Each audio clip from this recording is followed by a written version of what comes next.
जय श्री राम दोस्तों। जय हनुमान। राम जी की कृपा सभी सनातनियों के ऊपर बनी रहे। आज हम इस वीडियो के माध्यम से बात करेंगे आचार्य धीरेन्द्र कृष्ण शास्त्री बागेश्वर धाम महाराज के बारे में, जिन्होंने ये प्रण उठाया है कि छतरपुर नगर के ग्राम गढ़ा से ओरछा धाम राम राजा सरकार के चरणों तक 160 किलोमीटर की यात्रा अन्य जातियों में न बंटते हुए सभी सनातनियों को एकजुट करने के लिए उन्होंने ये पदभार संभाला है। आचार्य धीरेन्द्र कृष्ण शास्त्री बाबा बागेश्वर वाले महाराज ऐसे आचार्यों के चरणों में कोटि कोटि वंदन अभिनंदन है। आचार्य धीरेन्द्र कृष्ण शास्त्री किसी भी परिचय के मोहताज नहीं हैं।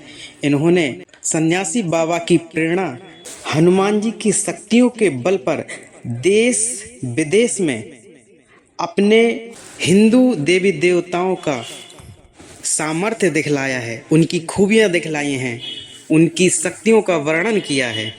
भारत में ही नहीं, विदेशों में रहने वाले भारतीय जो कि अपने पूर्वजों, अपने इष्टों, अपने कुल देवी देवताओं को भूलकर नाना प्रकार के कष्टों से घिरे हुए हैं, ऐसे में उन्होंने हनुमान जी की शक्ति के माध्यम से उनको अवगत कराया है कि आप क्यों और किन कारणों से अपने जीवन में इतने दुख भोग रहे हैं। और बाबा बागेश्वर धाम श्री हनुमान जी महाराज का परिचय दिया है, उनकी शक्तियों का परिचय दिया है। यूं तो भारत में रहने वाले सत्य सनातनी उनकी बातों पर भरोसा करते हैं, वहीं कुछ लोग जो अपने आप को आधुनिक युग का मानते हैं वो उनको ढोंगी कहते हैं, उनको झूठा कहते हैं। वैज्ञानिक दृष्टि से भी देखा जाए तो आदमी की, एक मानव की छठी इंद्रिय काम करती है, जिसको इंग्लिश में सिक्स सेंस भी बोलते हैं। आजकल कई जादूगर और माइंड रीडर भी अपने छठी इंद्री का प्रयोग करके जादू दिखलाते हैं, मैजिक शो करते हैं। ऐसे में बाबा बागेश्वर धाम की शक्ति जैसा प्रदर्शन कोई भी मैजिशियन नहीं कर सकता, कोई भी जादूगर नहीं कर सकता। जादूगर तो पैसा कमाते हैं, लेकिन बाबा बागेश्वर धाम महाराज अपनी शक्तियों से लोगों को मोटिवेट करते हैं, प्रेरित करते हैं कि आप अपने जीवन में कभी हार मत मानो और हिंदू संस्कृति से जोड़ने का, भारतीयता से जोड़ने का कार्य करते हैं। वहीं अगर कुछ लोग उन्हें दान देते हैं तो उस दान का उपयोग वह कुंवारी कन्याओं का सामूहिक विवाह कराकर उद्यान करते हैं।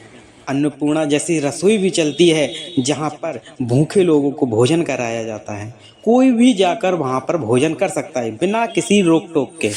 जहां पर कुछ लोग अय्यासियों में अपना रुपए बर्बाद करते हैं, नाना प्रकार के नशों में अपना रुपए बर्बाद करते हैं, यहाँ वहाँ ट्रैवल करके अपना रुपए बर्बाद करते हैं, वहीं यदि धीरेन्द्र कृष्ण शास्त्री महाराज बाबा बागेश्वर धाम अगर कुंवारी कन्याओं का सामूहिक विवाह कराते हैं तो इसमें आपको कोई भी गलती नहीं माननी चाहिए, आपको कभी भी दुखी नहीं होना चाहिए।